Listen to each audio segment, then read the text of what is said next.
If you are parenting a kid with big emotions, I guarantee you have been told at some point you've got to validate their feelings. I hear you. I can see that you're so mad right now. I know that you're upset.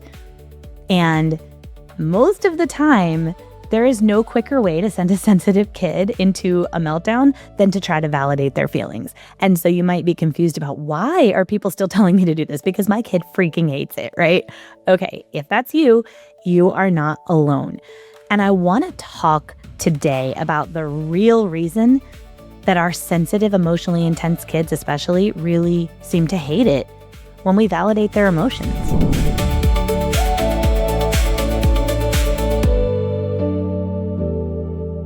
Welcome back to Raised Resilient, where we help you end the meltdowns without punishments, bribes, or yelling. I'm Dr. Hilary Manzit, clinical psychologist, parenting coach, and mom of 3 emotionally intense kids. And I'm so glad you're here. I think it's easy to get into this loop of, well, my kid doesn't like it when I do that, so I just don't do it. And actually, what I have found in years of working with parents of sensitive, emotionally intense kids is that it's not so much that your child doesn't like it when you validate their feelings. It's that your validation is either coming at the wrong time or it's missing a critical element. So let's unpack that. First things first, if you validate a child who is having an 11 out of 10 meltdown, they are completely dysregulated, their logical reasoning part of their brain has gone offline, they cannot hear you, you are just creating noise for their nervous system to process. So they're already escalated, they are already overloaded, and anything you say at that point is, you might as well not be talking, right? The most important thing you can do in that moment when your kid has gone off the cliff into that 11 out of 10 meltdown is to regulate yourself and keep your kid safe, right? When we regulate ourselves and keep our kids safe, then we open space to welcome those emotions until our kid is done releasing them. Because a meltdown is that point of overflow where our child has just reached the top of what they can hold and somehow it's got to come out. It's that pressure release valve, right? When we put too much pressure on the system, whether that's disappointments at school, too many after school activities, too many demands, holding it together all day while they're away from you, whatever it is, when we put too much pressure on the system, and that also could include sleep deprivation or being hangry, at some point, there needs to be a pressure release valve or the system's going to blow, right? And so I think that's really important to remember about a meltdown is that our kids need to release those emotions. So when that is happening, validating, we are past that point. And most of the time, what your child needs instead is for you to stay regulated so that you can help co-regulate with your child instead of co-escalating the situation. So that is the first mistake that I see. And I think the other piece that is maybe even more important, because I think a lot of times as parents, we know when we're going down a futile road trying to validate feelings in the moment when our kid is just completely dysregulated. But I think this is the part that most parents miss. And that is that the quality of our validation is missing a crucial element, okay? So most of the time, if our kid is having lots of meltdowns, the second we start to see them get upset, we start to feel that, oh no, here it comes. She's having a big reaction again. This is a small potatoes problem and she's about to go over the cliff. When we start to feel that happening, our nervous system starts to go into fight or flight. We start to go, oh my goodness, shut this down. Make it stop. Make it stop. We can't have another meltdown.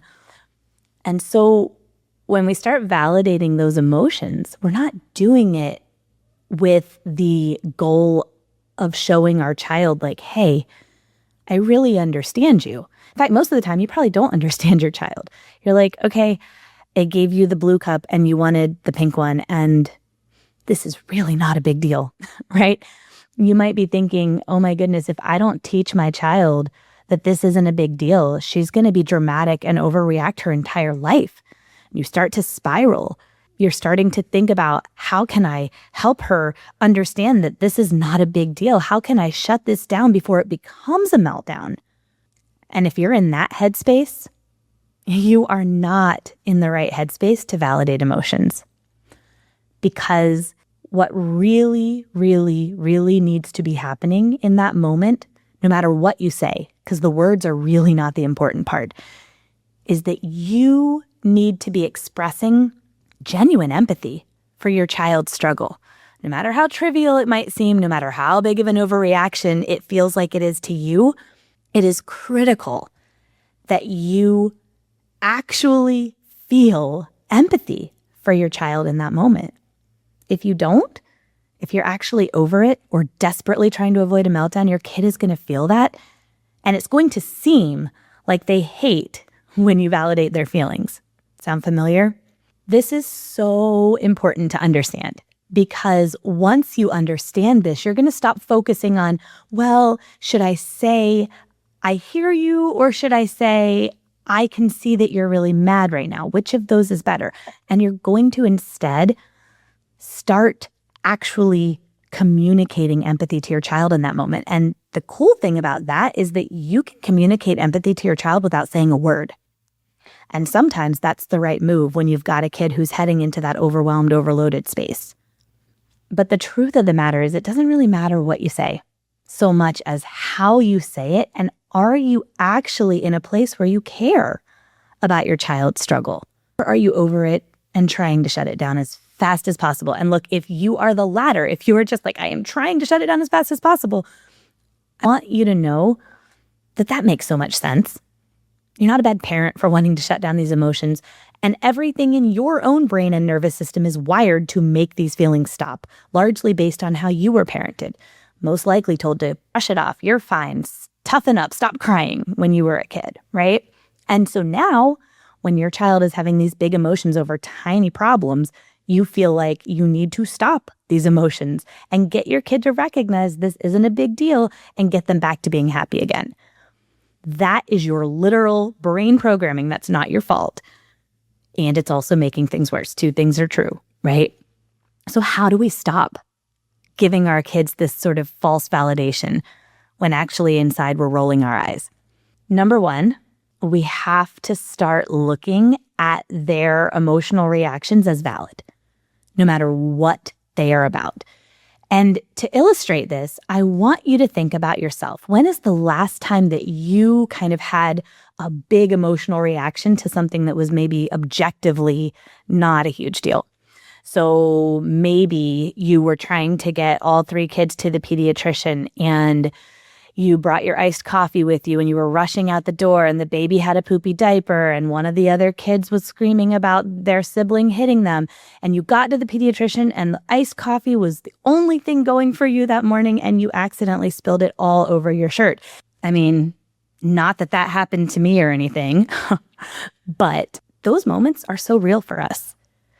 And in that moment, which really was a story from my own real life when my youngest was a baby, it wasn't about the coffee that I was in tears in the pediatrician's parking lot. It was all of it. It was being postpartum with a third child. It was having three kids that I was trying to schlep to an appointment, three kids with very valid but big emotions, dealing with very real stressors, being sleep deprived. The coffee was the tip of the iceberg in that moment. But my emotional reaction was valid. And I think that's really important. So think back to the last time that you had a quote unquote oversized reaction to something that was a smaller stressor. How did you feel in that moment? And then what did you need in that moment? Imagine your partner or your best friend is standing there with you. Imagine that moment. Imagine how you felt. Dredge up those feelings. Now picture your partner or your best friend standing there. What would you want them to say or do? Would it feel good to you if your friend said, you know what? We can get another coffee. This isn't a big deal. Or if your partner said, can you stop crying? This is such a small potatoes situation. That wouldn't feel good. Or even if your partner said, okay, look, I know you're really overwhelmed, but this is a really big overreaction. Would that feel good to you? Would that have felt like what you needed in that moment? Of course not. So that is something I tell parents all the time is kind of to gut check your own seemingly empathic responses to your kid Would they still feel empathic if they were coming to you when you were upset from someone who's on your support team, right? If not, then we need to think about how we're saying these things to our kids. And we need to channel some actual I care energy, right? So that might not mean naming the feeling. That might not mean saying, I hear you. That might mean saying, oh, I get it. I had that happen to me when I was your age, and that really, really stinks. Or it might mean saying, I am right here with you. You can start with, what do you like to hear when you're in those moments? And your child may or may not want to hear those exact words, but I promise you, if you can start actually caring about your child's struggle, you are going to get so much further when you actually try to empathize with them. So instead of validate their feelings being the cue, I want you to think, how can I show my child real empathy in this moment?